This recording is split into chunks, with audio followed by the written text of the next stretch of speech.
Mesdames, Mesdemoiselles et Messieurs, bonsoir à nouveau, bonsoir à toutes et à tous. Soyez encore une fois les bienvenus. Vous êtes sur la tribune d'éveil des consciences. Et donc, en ce lundi, n'est-ce pas, 3 juin 2024, nous parlons de cette situation qui ne cesse de se détériorer réellement entre le Bénin et le Niger. Pour le moment, les organisations sous-régionales sont assises. La CEDEAO ne dit rien, l'Union africaine ne dit rien, et c'est lorsque la situation va atteindre son seuil intolérable, impitoyable et impardonnable que ces institutions vont vouloir se lever pour, disent-ils, tenter, n'est-ce pas, de résoudre la situation entre ces deux pays. Partagez-moi cette vidéoconférence, s'il vous plaît. Partagez la vidéo, mettez beaucoup de j'aime et surtout, laissez un avis en commentaire. Nous parlons de ce qui se passe entre le Bénin et le Niger. C'est vrai, entre la Côte d'Ivoire et le Burkina Faso, il y a aussi une situation similaire. Mais entre le Bénin et le Niger, la tension est en train de monter.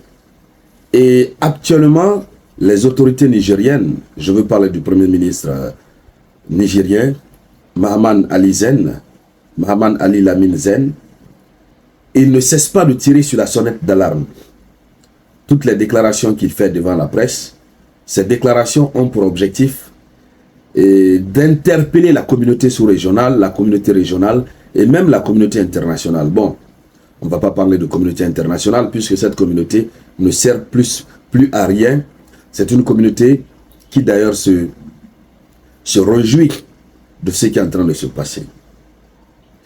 Si on n'y prend pas garde, chères dames, chers messieurs, le Niger et le Bénin, il y a un grand risque d'affrontement. Oui, il faut le dire, il faut le redire, pour que les uns et les autres puissent prendre conscience de la situation actuelle. Alors, qu'est-ce que le Bénin a fait? Pendant que le Bénin est en train d'accuser le Niger de refuser d'ouvrir sa frontière terrestre, puisque ça joue économiquement sur le Bénin, les populations riveraines, les populations locales qui en avaient l'habitude de passer très souvent pour partir évacuer leurs marchandises, n'arrivent plus à le faire, etc., vice-versa. Pendant que le Bénin accuse, n'est-ce pas, le Niger, pendant que Patrice Talon fait comprendre à qui veut l'entendre que le président Tiani a refusé de recevoir son ministre du pétrole et des mines. Mais pendant ce même moment, le Bénin est en train de continuer sur son petit bonhomme de chemin visant la déstabilisation du Niger. Et ça, c'est selon la déclaration, n'est-ce pas, du Premier ministre nigérien. Une telle autorité, comme le Premier ministre nigérien, qui n'est pas politique au départ, qui est un économiste, ne peut vraiment pas s'hasarder à sortir des balivernes devant les médias. Il ne peut pas s'hasarder à dire des choses dont ils n'ont pas les preuves. Alors, ce week-end dernier, ce samedi passé, le Premier ministre, Ali Mahaman Zen, a annoncé encore une fois qu'il y a des terreaux, je ne sais pas si on peut le qualifier comme ça, qui sont venus s'attaquer à une base militaire le 20 mai. Et cette base militaire, laissez-moi aller dans beaucoup plus de précision, c'est la base militaire nigérienne de Boni, dans la région de Talibéri. Ces gens qui sont venus du Niger, du Bénin, j'allais dire. Selon le Premier ministre, Ali Lamine Mahaman Zen, ils sont venus du Bénin voisin. Et donc, ils sont venus, même s'ils ont été repoussés, mais ils sont venus du Bénin.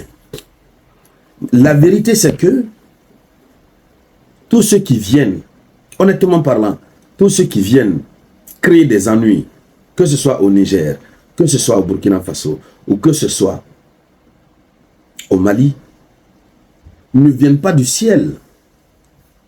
Ils ne sont pas installés dans d'autres pays. Ils sont installés dans des pays voisins. Et c'est à partir de ces pays voisins qu'ils viennent. poser leur acte de déstabilisation. Mais si, en tout état de cause, le Bénin n'a rien à voir avec l'hébergement de ces terreaux et de ces djihad, je crois la moindre des choses, au lieu de continuer à accuser le Niger, c'est de mettre en place une cellule de coordination de gestion de cette crise. C'est-à-dire une cellule bipartite composée des représentants béninois, des autorités béninoises et des autorités nigériennes qui vont se rendre au Bénin. Permettre aux autorités du Niger de venir au Bénin. Le lieu qu'ils sont en train d'indiquer comme étant un lieu qui abrite une base militaire française où les terreaux et les djihad sont formés pour aller, n'est-ce pas, déstabiliser le Niger. Mais c'est simple, il faut les envoyer sur les lieux. Puisque le Niger dit qu'il a eu à faire des enquêtes, le Niger dit avoir des preuves. Il faut simplement dire au Niger de sortir de ces preuves. Et puis, ils partent regarder. Ensuite, que le Bénin s'engage réellement, que Patrice Talon s'engage réellement à faire en sorte que ces forces de sécurité et de défense, que la population se joigne à cette lutte, n'est-ce pas, pour dénoncer partout où nous avons des gens suspects qui ressemblent à des terreaux ou des djihad. Il peut arriver aussi que ces terreaux et ces djihad sont logés au Bénin, mais sans que les autorités le sachent. Ça peut arriver. Je mets ça au conditionnel. En ce qui concerne la base militaire française, ça déjà, c'est déjà clair, ça existe. Il n'y a même pas de problème. Mais pour les terreaux, ils peuvent être là et que le gouvernement ne soit pas au courant. Donc, il y a lieu, dans une situation pareille, de mettre les populations à contribution pour faire en sorte que cette affaire-là puisse prendre fin. C'est la même chose qui se passe au Burkina Faso. Le Burkina ne cesse pas de tirer sur la sonnette d'alarme en disant, en faisant croire au monde entier que ces terreaux qui viennent, n'est-ce pas, déstabiliser le Burkina ont pour base arrière la Côte d'Ivoire.